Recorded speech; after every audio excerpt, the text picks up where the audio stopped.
The first alien ship appeared over Earth on a Tuesday morning. It was massive, black as space itself and shaped like a twisted knife. Within hours, 12 more ships joined it. The aliens called themselves the Zephyrian Empire, and they had a simple message for humanity: surrender or die. The world leaders gathered in emergency sessions. Some wanted to fight. Others believed surrender was the only way to save lives. While they argued, the aliens grew impatient. They destroyed the International Space Station as a warning. 3 astronauts died in the explosion. That was when Marcus Rivera made his choice. Sergeant Marcus Rivera was not special by Earth standards. He was 32 years old, average height, with dark hair and quiet eyes. He had served in the Army for 12 years, mostly in places where sand got into everything and the heat could kill you. He was good at his job, but not famous. Nobody knew his name outside his unit. Luna Colony was home to 800 people. They mined rare metals from the moon's surface and sent them back to Earth. It was hard work, but the pay was good. Most importantly, it was peaceful. No wars reached the moon. The aliens changed that. The Zephyrians wanted Luna Colony intact. The mining equipment was valuable, and the location made a perfect base for attacking Earth. They sent 1 ship with 200 soldiers. Against 800 civilians and a security team of 20 humans, it should have been easy. Marcus was visiting Luna Colony when the attack began. He was supposed to deliver new security protocols to the colony chief. Instead, he found himself in the middle of humanity's first real battle against aliens. The Zephyrians looked like giant insects crossed with wolves. They stood 7 feet tall on 6 legs with claws that could cut through steel. Their skin was purple-black and covered in natural armor plates. Most terrifying were their eyes, a compound like a fly's but intelligent. They could see heat, movement, and electromagnetic fields all at once. They were perfect killers, designed by evolution to hunt in packs, but they had never hunted humans before.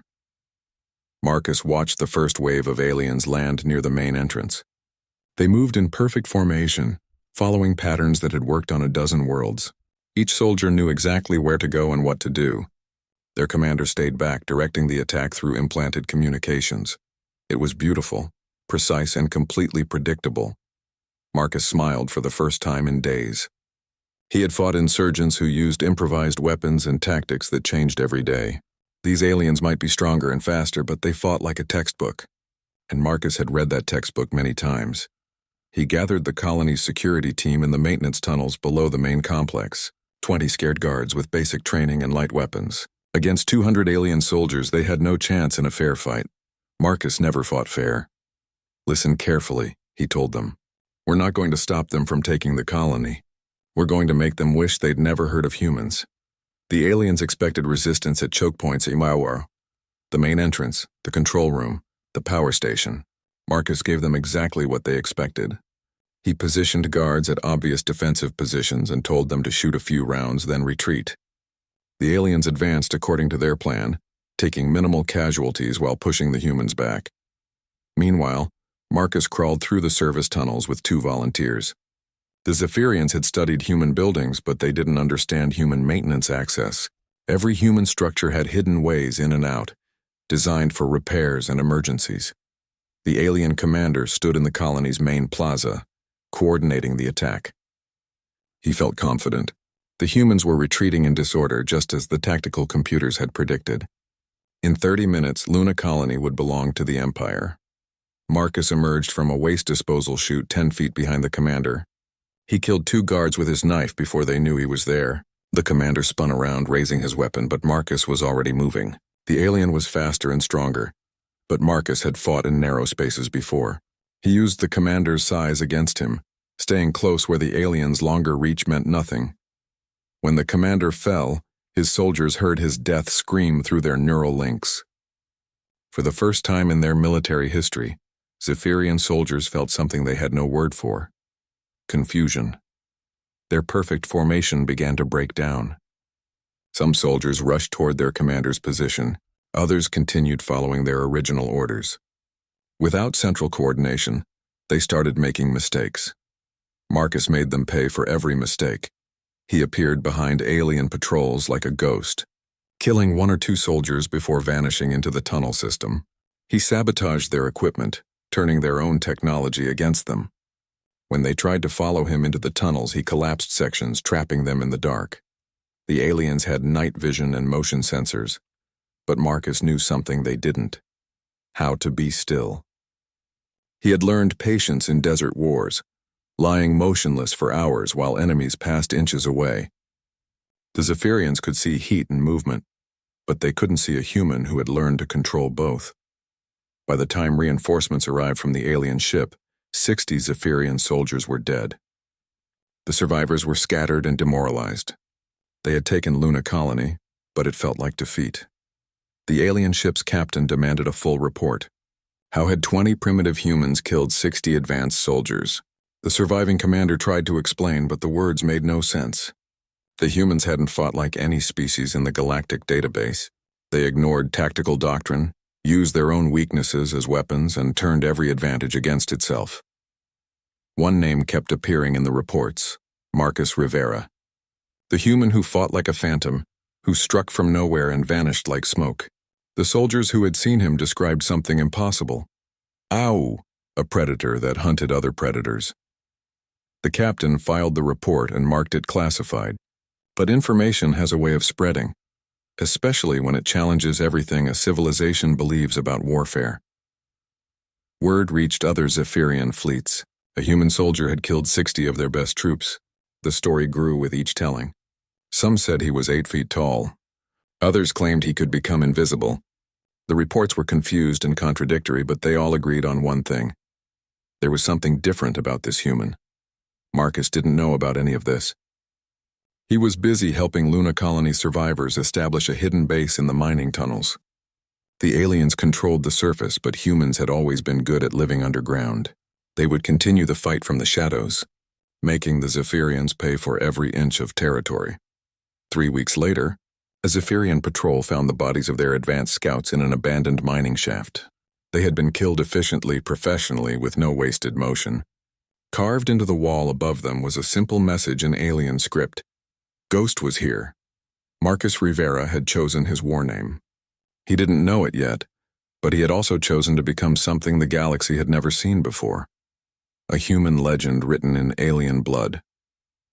The Zephyrian Empire had conquered 47 worlds. They thought they understood warfare. They were wrong. Humans didn't fight wars of battles, they became them, and Marcus Rivera was about to teach the galaxy what that meant. 3 years had passed since Luna Colony, and the war had spread across 12 star systems. The Zephyrian Empire still controlled most of the territory, but their victories came at a price nobody had expected.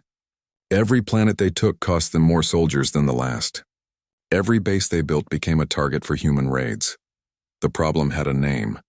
Ghost General Kexvar studied the latest casualty reports in his command ship above the planet Kepler 442b. In the past month alone, 3 supply convoys had vanished completely. An entire battalion had been found dead in their barracks, killed in their sleep without triggering a single alarm. A communication relay had exploded, cutting off 2 star systems from the Empire's command network. All the attacks bore the same signature: professional, precise, and seemingly impossible. How many humans are in this ghost unit? Kexvar asked his intelligence officer. Unknown, sir. Survivors report anywhere from 3 to 30 attackers. The reports are inconsistent. That was the problem. Every Zephyrian who encountered Ghost told a different story. Some said they fought a full company of humans with advanced weapons. Others swore they had been attacked by a single soldier who moved like liquid death. The humans left no bodies behind, took no prisoners, and revealed nothing about their numbers or capabilities. What they did leave behind was fear. Marcus Rivera crouched in the maintenance tunnel beneath Outpost 7, listening to alien voices through the metal walls. His team was smaller now, just 4 humans left from the original 20. The war had been brutal for both sides, but Marcus had learned to make every loss count. Each dead teammate taught him something new about fighting aliens. Each failed mission revealed another weakness in Zephyrian tactics. The aliens were creatures of habit. They followed procedures written by military theorists who had never met a human. Their soldiers were brave, well-trained, and absolutely predictable. Marcus had studied their patterns for 3 years, and now he could anticipate their responses better than they could. Corporal Sarah Chen whispered through the comm system, "Ghost, this is Knife. 6 guards on the armory level, rotating every 20 minutes. They're using motion sensors, but I found 3 blind spots. Fist here, came the voice of Sergeant Bill Torres. Main power coupling is accessible from the ventilation system. I can kill their lights on your signal. Private Jake Morrison, their demolitions expert, checked in last. Boom ready. Charges placed on the fuel depot. When this goes up, they'll see it from orbit. Marcus smiled in the darkness. His team had learned to think like him. Wow, find the weakness, exploit it, disappear before the enemy could respond. They weren't super soldiers or high-tech warriors. They were just humans who had figured out how to turn alien advantages into alien problems. Remember the rules, Marcus said softly. We're not here to win battles. We're here to make them afraid to sleep. The attack began at 0200 local time, when most of the night shift would be fighting fatigue. Torres killed the lights exactly as planned. The backup power kicked in 3 seconds later, but 3 seconds was enough. In the confusion and darkness, Marcus had already reached the command center. The Zephyrian duty officer never saw him coming. Marcus disabled the communications array first, then the automated defenses. By the time the aliens organized a response, Chen had cleared the armory and Morrison had planted charges throughout the base. But this raid was different. Marcus wasn't just here to steal weapons or blow up equipment. He was here to send a message. In the base commander's private quarters, Marcus found what he was looking for, the officer's personal communication device. Every Zephyrian commander kept a direct link to their superiors, encrypted and monitored. Marcus activated the device and began speaking in perfect Zephyrian. He had spent 3 years learning their language, studying their culture, understanding their fears. The Zephyrians believed in death omens, or spiritual signs that predicted military defeat. Marcus was about to become their worst nightmare, a ghost that spoke their own words. "This is the human you call Ghost," he said into the device. "I want you to listen carefully because I will only say this once. Every day you remain in human space, 10 of your soldiers will die. Every week you delay your withdrawal, we will destroy one of your bases. Every month you continue this war, we will eliminate one of your commanders." He paused, letting the words sink in through the communication network. Somewhere, Zephyrian officers were recording his voice, analyzing his accent, trying to understand how a human had learned their sacred language. "You think you understand warfare," Marcus continued. "You believe that superior numbers and technology guarantee victory. You are wrong. Humans don't fight wars the way you do. We don't line up in formation and charge at each other. We become the darkness that hunts you. We become the fear that keeps you awake. We become the ghost that whispers your name before you die." The communication device went dead as Morrison's charges destroyed the base's power grid. Marcus and his team were already gone, melting back into the tunnel system like shadows returning to shadow. But his words spread through the Zephyrian communication network like a virus. Within hours, every commander in the sector had heard the ghost's message.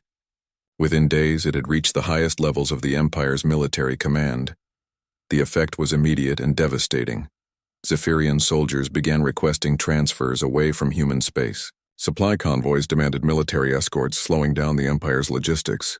Base commanders instituted new security protocols that tied up thousands of troops in defensive positions.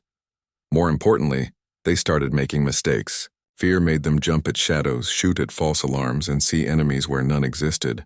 The disciplined Zephyrian military machine began to break down under the pressure of fighting an enemy they couldn't understand. Marcus watched the results from hidden observation posts throughout the sector. Alien patrols moved in larger groups, stayed closer to their bases, and followed more predictable routes. Their fear was making them easier targets, not harder ones. But the ghost legend was growing beyond anything Marcus had intended. Intercepted alien communications spoke of him like a supernatural force. Some Zephyrian units reported being attacked by a human who could pass through walls. Others claimed to have fought a soldier who could predict their moves before they made them. The truth was simpler and more frightening. Marcus Rivera had become something the Zephyrians had never encountered, a human who understood their psychology better than they did. He had studied their culture until he could think like them, speak like them, and anticipate their reactions to any situation. He had become their perfect enemy. On the flagship above Kepler 442b, General Kexvar received a priority message from the Empire's High Command. The human ghost problem was affecting morale across 12 star systems. Recruitment was down, desertion was up, and several allied species were questioning the Empire's military superiority. The message was clear: eliminate the ghost, or face consequences that would destroy careers and end lives. Kexvar stared out at the stars, wondering how one primitive human had brought the mighty Zephyrian Empire to this point. The answer came to him with horrible clarity. They hadn't been fighting a human at all. They had been fighting humanity's true nature, and losing. Somewhere in the darkness between the stars, Ghost was planning his next move. And for the first time in their military history, the Zephyrians were afraid of the dark. Queen Vexithara of the Zephyrian Empire had ruled for 200 years without losing a single war. She had conquered 47 worlds, crushed 12 rebellions, and built the largest military force in the galaxy. No enemy had ever made her doubt her empire's destiny. Until now. The reports on her desk told an impossible story. Human resistance was growing stronger, not weaker, after 3 years of war. Zephyrian casualties were mounting. Entire sectors were requesting reinforcements to deal with raids by a single human unit. Most disturbing of all, recruitment numbers were falling as word spread about the ghost who hunted Zephyrian soldiers. "Bring me General Kexvar," she commanded. The general's hologram appeared before her throne, his insectoid features twisted with frustration. Kexvar had led successful campaigns against 6 different species. He had never lost a battle until the humans taught him what defeat felt like. "Report," Queen Vexithara said simply. "The human called Ghost continues to evade our forces," Kexvar began. "In the past month, his unit has destroyed 4 supply depots, eliminated 2 communication relays, and killed 43 soldiers across 5 planets. Our psychological warfare specialists believe his reputation is causing more damage than his actual attacks. Then eliminate him." "We have tried, Your Majesty. Standard tactics don't work against humans. They don't fight according to any known military doctrine. This ghost appears to understand our methods better than we understand his." Queen Vexithara rose from her throne, her 6 legs carrying her to the viewing port that showed the stars of her empire. Each point of light represented a world under Zephyrian control, billions of subjects who lived and died at her command. She would not allow one primitive human to threaten that order. "Deploy the Void Hunters," she said. General Kexvar's mandibles clicked together in shock. The Void Hunters were the Empire's elite special forces, warriors who had trained for decades to hunt the most dangerous enemies in the galaxy. They had never failed to eliminate a target. "Your Majesty, the Void Hunters have never been used against a single individual. This human has made himself our greatest threat," the Queen interrupted. "He dies or you share his fate." The message was clear. Kexvar's career and probably his life depended on capturing or killing the human ghost. 3 star systems away, Marcus Rivera was planning his most ambitious raid yet. Intelligence reports suggested the Zephyrians were moving a major weapons shipment through the Tau Ceti system. If his team could destroy it, they would cripple alien operations in the entire sector. But something felt wrong. The shipping route was too obvious, the security too light. After 3 years of war, Marcus had developed an instinct for enemy traps. This operation screamed danger. "Ghost, you sure about this?" Corporal Chen asked during the mission briefing. "Feels like they want us to attack that convoy." Marcus studied the tactical display one more time. Chen was right. Every detail of the operation felt designed to draw them in, but sometimes the obvious trap was exactly what it appeared to be. "They might be setting a trap," Marcus agreed, "but they might also be moving weapons we can't let reach the front lines. Either way, we need to know what's in those ships." The team moved into position on the mining world of Kepler 442b, where the convoy would make its final fuel stop before jumping to the war zone. Marcus split his people into 2 groups. Chen and Morrison would plant charges on the refueling station, while he and Torres scouted the convoy itself. They should have realized that the Void Hunters were already there, waiting. The Void Hunters were different from regular Zephyrian soldiers. Where most aliens relied on technology and superior numbers, the Hunters had learned to think like their prey. They studied enemy psychology, adapted to unexpected tactics, and specialized in hunting individuals rather than fighting armies. For the first time since Luna Colony, Marcus was facing enemies who fought like humans. The attack came at dawn, just as Marcus's team began their approach to the refueling station. But instead of the loud, coordinated assault typical of Zephyrian forces, the hunters struck silently from multiple directions. They had studied human tactics for 3 years, learning from every ghost raid, anticipating every possible escape route. "Contact," Torres shouted into his comm, but the transmission cut off in mid-sentence. Marcus heard the distinctive hum of Zephyrian stunner weapons. They were trying to take prisoners. Marcus moved toward Torres's last position, but Chen's voice stopped him cold. "Ghost, they've got Morrison. 6 aliens moving toward the extraction point.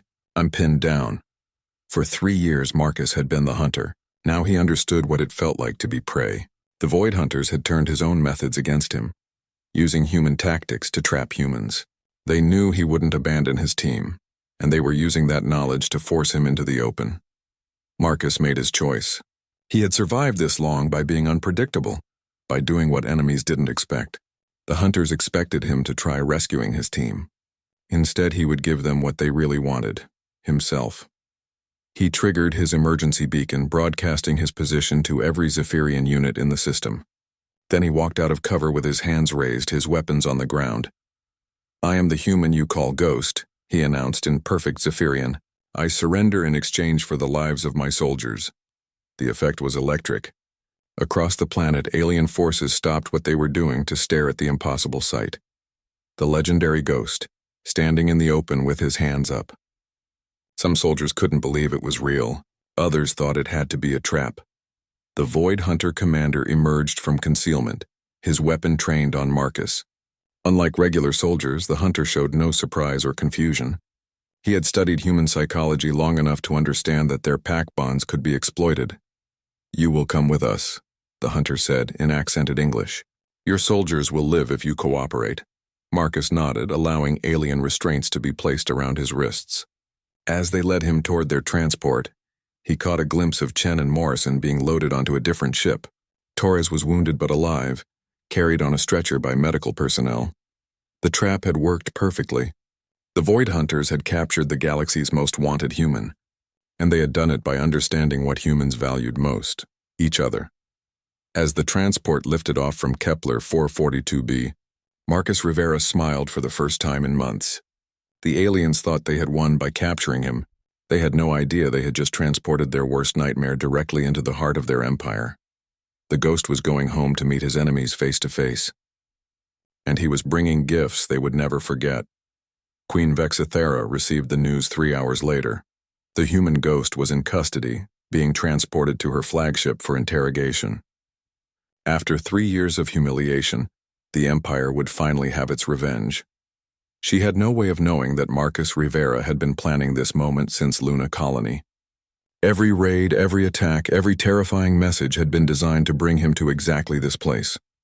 Alone on an alien ship, surrounded by enemies who thought they had defeated him, the real war was about to begin. The throne room of Queen Vexithera was designed to intimidate. Black walls stretched 30 feet high, carved with scenes of Zephyrian conquests. Weapon displays showed trophies taken from defeated enemies. The ceiling was transparent, revealing the vast emptiness of space that reminded visitors how small and fragile their lives truly were. In the center of this monument to alien power, Marcus Rivera stood in chains. He looked smaller than the legends suggested. Average height for a human, wearing a simple military uniform that had seen better days. His dark hair was longer than regulation, and 3 years of war had left lines around his eyes. To most observers, he appeared unremarkable. Queen Vexithera knew better. She had ruled an empire for 2 centuries by learning to recognize true threats. This quiet human had accomplished something no enemy army had ever managed. He had made her people afraid. "So," she said, her voice echoing in the vast chamber, "you are the famous Ghost." Marcus raised his head to meet her compound eyes. When he spoke, his voice was calm and respectful, with no trace of the fear that gripped most aliens in her presence. "Your Majesty, thank you for agreeing to see me." The formality caught her off guard. Prisoners usually begged for their lives or shouted defiance. They didn't thank her for interrogations. "You speak our language well for a primitive human. I've had 3 years to practice. Your soldiers are excellent teachers even when they don't mean to be." Queen Vexthara studied his face, looking for signs of deception or hidden fear. She found neither. This human seemed genuinely comfortable in her presence, as if he were visiting an old friend rather than facing the ruler who would decide his fate. "Do you know why you're here?" she asked. "I assume you want to understand how one human unit disrupted operations across 12 star systems. Military intelligence would call it a post-action analysis." His casual tone was infuriating. Queen Vexithara had expected to interrogate a desperate prisoner. Instead, she was having a conversation with someone who acted like an equal. "You killed thousands of my soldiers. Your soldiers invaded my species' territory and threatened the lives of innocent civilians. I responded according to the rules of war." "Rules of war?" The Queen's mandibles clicked in amusement. "You fought like a terrorist, striking from shadows and running from fair battles." Marcus tilted his head slightly, considering her words. "Your Majesty, may I ask you something?" The question was so unexpected that she nodded before thinking. "When your forces conquered the Altarian Republic, how many civilians died?" "That was a military operation." 43 million, Marcus interrupted gently. "I've read your military records. When the Altarians refused to surrender, you bombarded their cities from orbit. No soldiers died in that battle, Aurora. Just families trying to protect their homes." Queen Vexithara felt a flicker of something she hadn't experienced in decades. Uncertainty. How did this human know classified Imperial records? "You call my methods terrorist tactics," Marcus continued. "But I only killed combatants. I never targeted civilians, never used banned weapons, never tortured prisoners. By any reasonable standard, I fought more ethically than your empire has in 200 years. You made my soldiers afraid to sleep. Your soldiers invaded my home." Fear was an appropriate response. The Queen rose from her throne, her 6 legs carrying her down the steps until she loomed over the chained human. At 7 feet tall, she was designed to intimidate smaller species. Marcus looked up at her without flinching. "You think you understand fear, human? You have no idea what true terror means." Marcus was quiet for a long moment, his eyes distant. When he spoke again, his voice carried a weight that made the Queen step back involuntarily. "Your Majesty, I've spent 3 years studying your species. I know about the Night of Falling Stars, when your ancestors believed darkness spirits would steal the souls of warriors who died far from home. I know about the ritual of names, where defeated enemies are forgotten so their shame doesn't contaminate the living. I know about the prophecy of the silent death, which says your empire will fall when death itself learns to speak your language." Queen Vexithara's compound eyes widened. The Night of Falling Stars was ancient history, known only to scholars and religious leaders. The prophecy of the silent death was classified at the highest levels of government. No alien should know these things, especially not a human soldier. "How do you—" she began, but Marcus continued. 3 years ago, your generals told you that humans would surrender within weeks. They said we were too primitive to resist effectively. They were wrong because they didn't understand what they were fighting." Marcus stepped closer to the Queen, his chains rattling. Guards moved to stop him, but Vexithara raised a claw for them to wait. "You weren't fighting human soldiers, Your Majesty. You were fighting human nature. And human nature doesn't surrender, it adapts. Every time you killed one of us, the survivors learned something new. Every time you changed your tactics, we changed faster. Every time you tried to predict our behavior, we became more unpredictable." The Queen found herself listening despite her growing unease. This human spoke with the confidence of someone who held all the cards in a game she didn't understand. "I became the ghost because your people needed something to fear. Fear makes enemies predictable, and predictable enemies make mistakes. But the fear was never about me, Your Majesty. It was about what I represented." "And what was that?" Marcus smiled, and for the first time Queen Vexithara saw why her soldiers called him Ghost.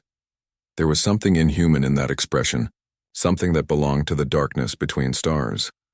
"I represented the idea that humans don't lose wars, we outlast them. Your empire has conquered 47 worlds by defeating armies. But you can't defeat an idea. You can't occupy human determination. You can't kill the part of us that refuses to give up."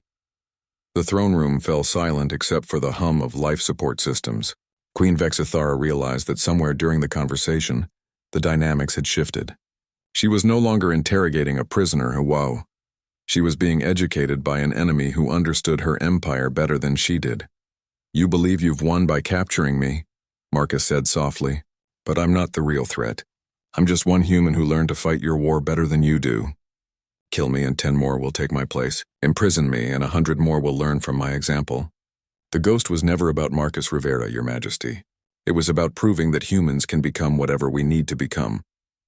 Queen Vexithara felt something she had never experienced before. Doubt about her empire's ultimate victory. This human had studied her people with the patience of a scholar and the precision of a warrior.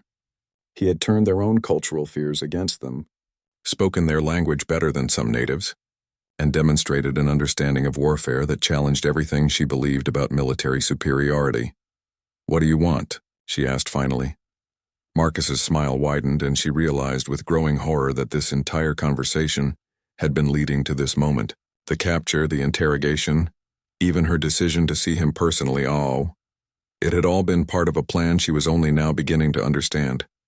"I want to make you an offer, Your Majesty, a way for both our species to survive what's coming next." In the distance, barely audible through the ship's hull, Queen Vexithara heard the sound of explosions. Her compound eyes turned toward the viewport, where she could see flashes of light erupting across her fleet. Marcus Rivera was still chained and under guard in her throne room. But somehow, impossibly, the ghost was attacking her ships. The real nightmare was just beginning. The explosions outside Queen Vexithara's flagship were not random attacks. They were perfectly coordinated strikes hitting 12 star systems simultaneously, targeting communication hubs, supply depots, and command centers across the Zephyrian Empire.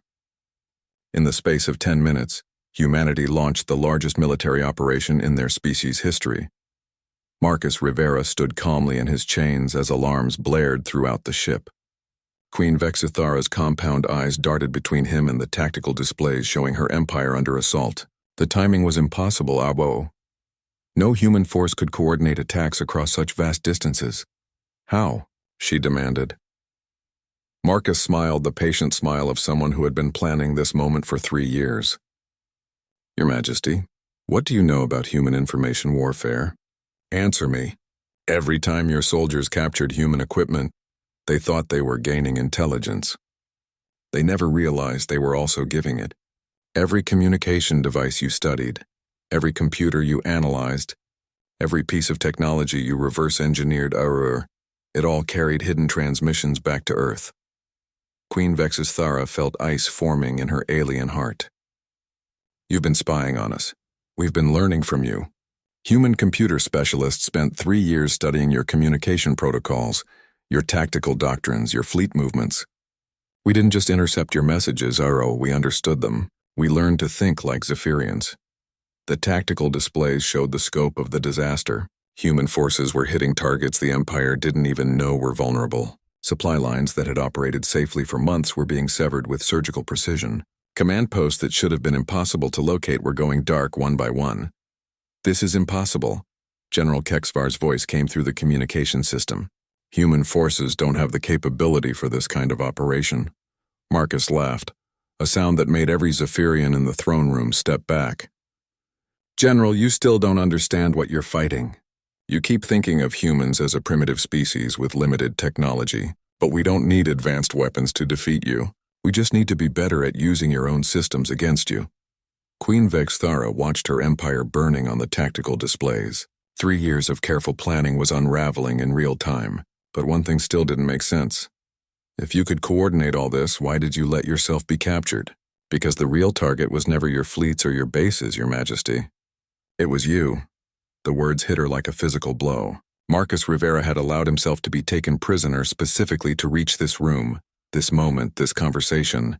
Everything else, the raids, the terror campaign, even the legend of the ghost, had been set up for what came next.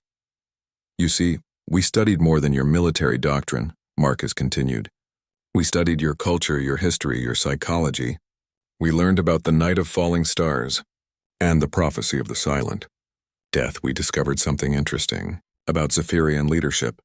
Marcus turned to address the guards and officials in the throne room. Speaking in flawless Zephyrian, "Did you know that your queen has never lost a battle? 200 years of perfect victories. Your entire governmental system is based on the assumption that she is militarily infallible. But what happens to a society built on perfection when that perfection is proven false?" Queen Vexithara realized with growing horror where this was leading. Marcus Rivera hadn't come here to be interrogated. He had come to destroy her credibility in front of her own people. "The human attacks are just the opening move," Marcus said, switching back to English so the Queen would understand every word. "Right now your citizens are watching their invincible military get dismantled by the primitive humans they were told would surrender in weeks. Your generals are scrambling to explain how their perfect plans failed. Your allies are questioning whether the Empire is as strong as they believed." The tactical displays confirmed his words. Across 12 star systems, Zephyrian forces were in retreat.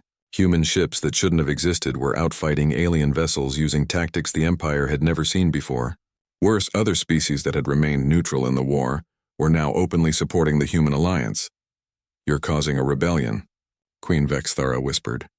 "We're revealing the truth," Marcus corrected. "Your empire was never as strong as you believed. It was built on the fear of species who thought they had no choice but to surrender. But fear only works until someone demonstrates that the thing you're afraid of can be defeated." Marcus turned back to face the Queen directly. 3 years ago I was just a soldier following orders. But you turned me into something else. You turned me into proof that humans don't break under pressure, or we become the pressure. Every story your soldiers told about the ghost, every report about impossible human victories, every moment of fear in your military ranks, it all led to this. The communication system crackled with increasingly desperate reports from across the Empire. Human forces were advancing on multiple fronts, supported by alien species that had been waiting decades for someone to challenge Zephyrian dominance.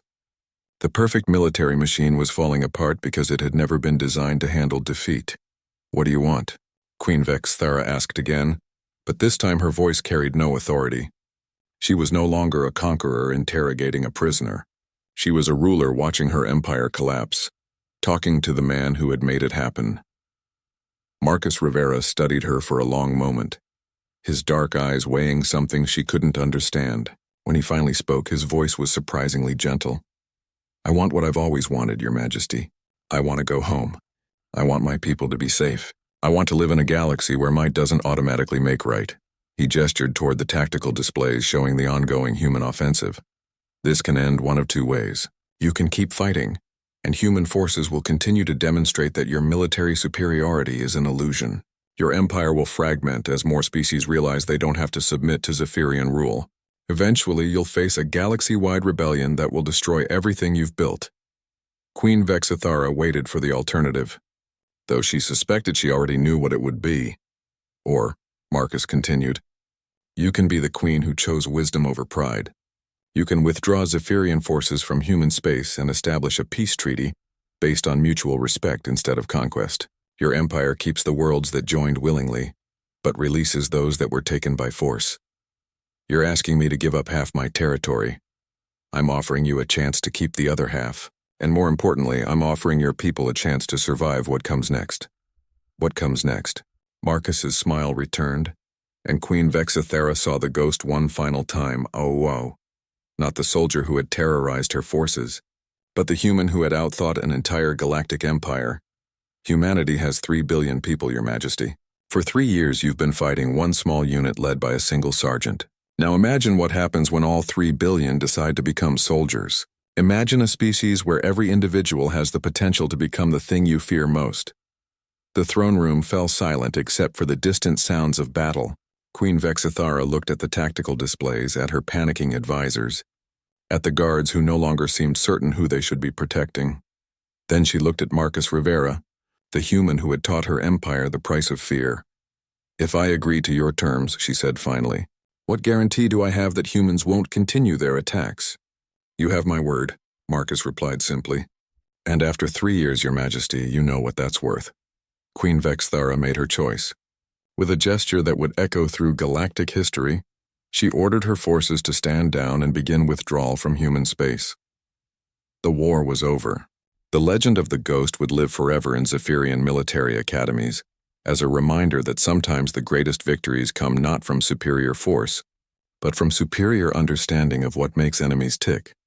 Marcus Rivera had become the human they all feared. In the end, that fear had saved both species from a war that would have consumed the galaxy. The ghost walked free, heading home to a species that had learned the most important lesson in military history. Sometimes the best way to win a war is to become someone no one wants to fight.